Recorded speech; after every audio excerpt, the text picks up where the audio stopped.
West Bengal council of higher secondary education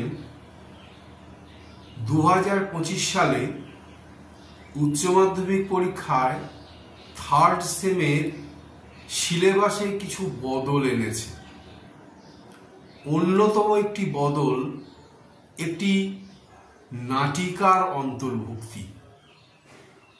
J.M. Synge's one act play Riders to the C একটি একাঙ্ক নাটিকা। J.M.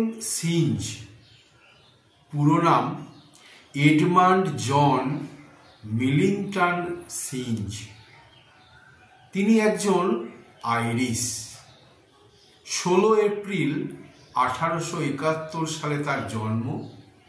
24 March 1909 সালে তার মৃত্যু।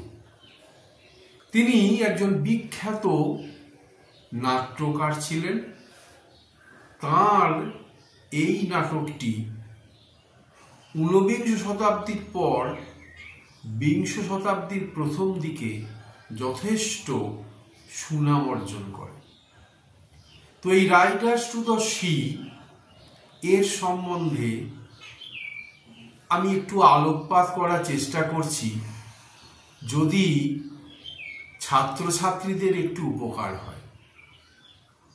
Riders to the C নাটকের title কোনো একটি বিষয়কে সামগ্রিকভাবে আলোকপাত করতে সাহায্য করে। তো এই নাটকের টাইটেল কি? Riders to the C. Riders কারা? যারা ঘোড়ায় চেপে যাত্রা করে। এখানে রাইডার্স বলতে নৌকায় বা জাহাজে চেপে যারা সমুদ্র যাত্রা করে তাদের রাইডার্স বলা হচ্ছে।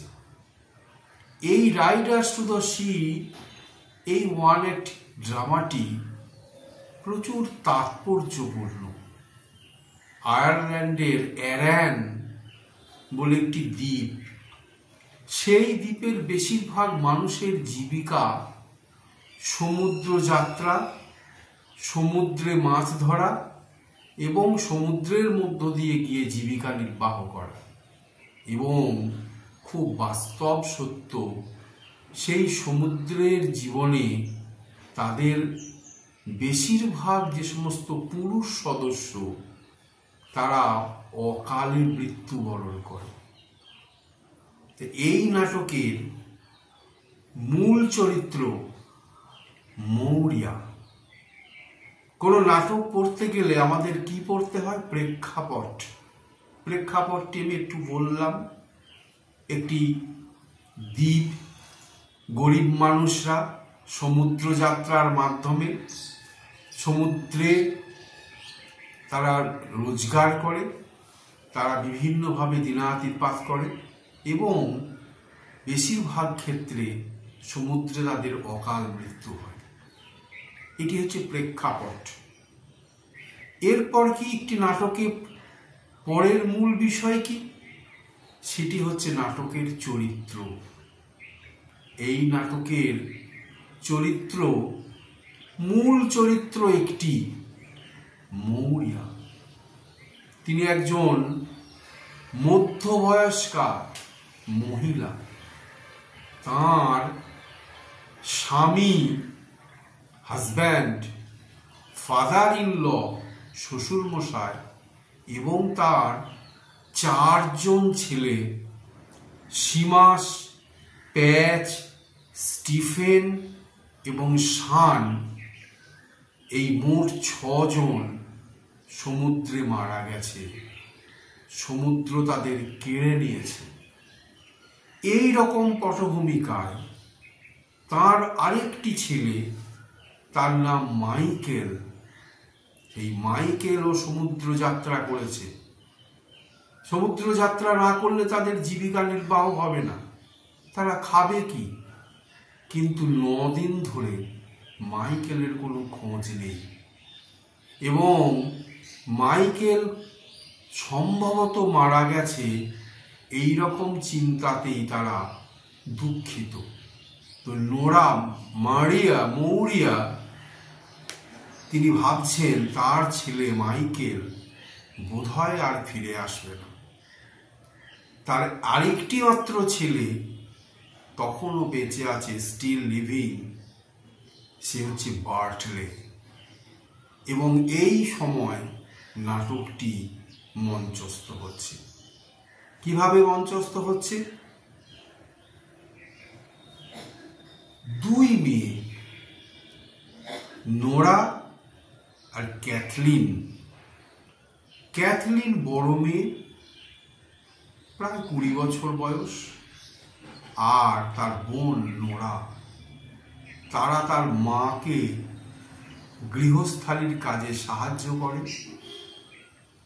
তারা মায়ের প্রতি সহানুভূতিশীল এবং পরিবারের সমস্ত কাজে তারা এগিয়ে আসে।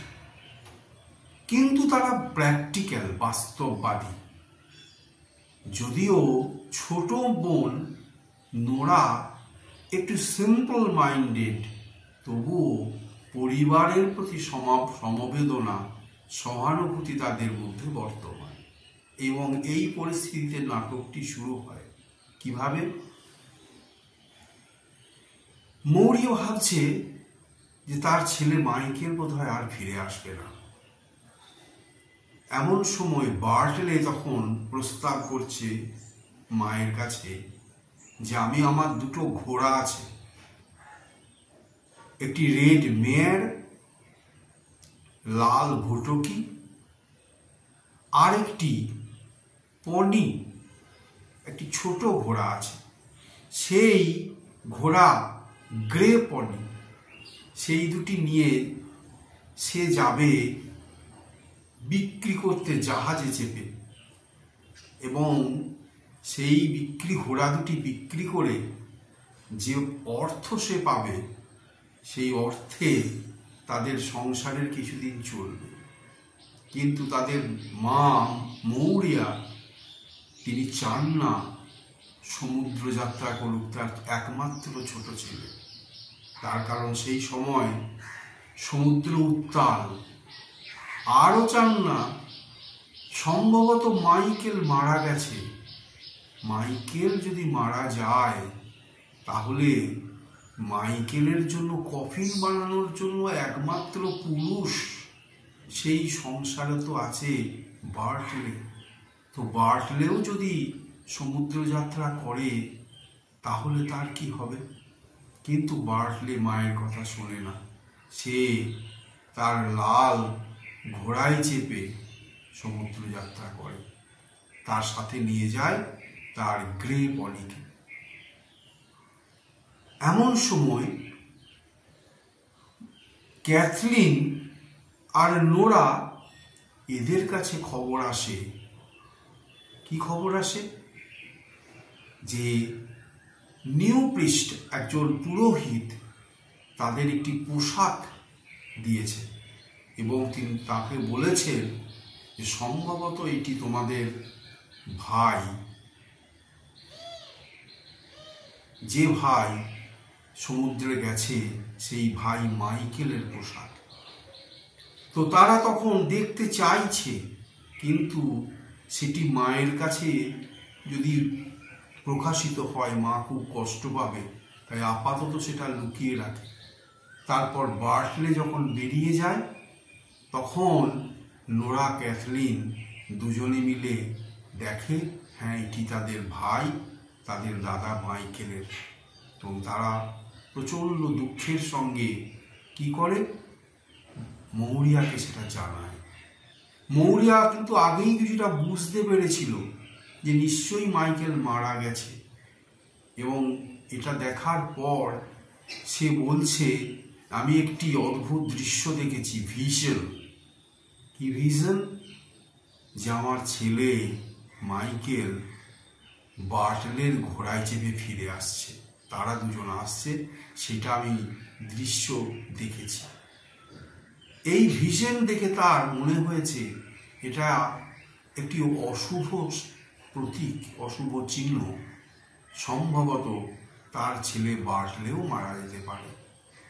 এবং খুব দুঃখের বিষয়, কিছুক্ষণ পর খবর এলো যে বার্টলেও সমুদ্রে মারা গেছে এবং সমুদ্রে, উত্তাল সমুদ্রে সেই ঘোড়াটি গ্রে পনি তাকে ধাক্কা মেরে জলে ফেলে দিয়েছে। কি tragedy, irony of fate. Riders to the sea, সমুদ্র যাত্রা, ঘোড়ায় চেপে যাওয়ার কথা, জাহাজে চেপে গিয়ে তার মৃত্যু হলো এবং তাকে নিয়ে এলো এবং এমন বলে একজন চরিত্র, সে তার কফিন বানাতে সাহায্য করলো এবং শেষ দৃশ্যে কিছু মহিলা যারা লাল রঙের পেটিকোট পরে কাঁদতে কাঁদতে প্রথাগতভাবে তার কফিনটাকে বয়ে নিয়ে এলো এবং এই নাটকের পরিসমাপ্তি ঘটল। নাটকটি একটি one act play, one act tragedy. Maurya, Michael, Bartley, Cathleen, Nora. আমি আমার পরের ভিডিওতে সমস্ত নাটকের যে আরও ব্যাখ্যা এবং দৃশ্য অনুযায়ী, ডায়ালগ অনুযায়ী কিছু বিশ্লেষণ করে আমি শোনাব।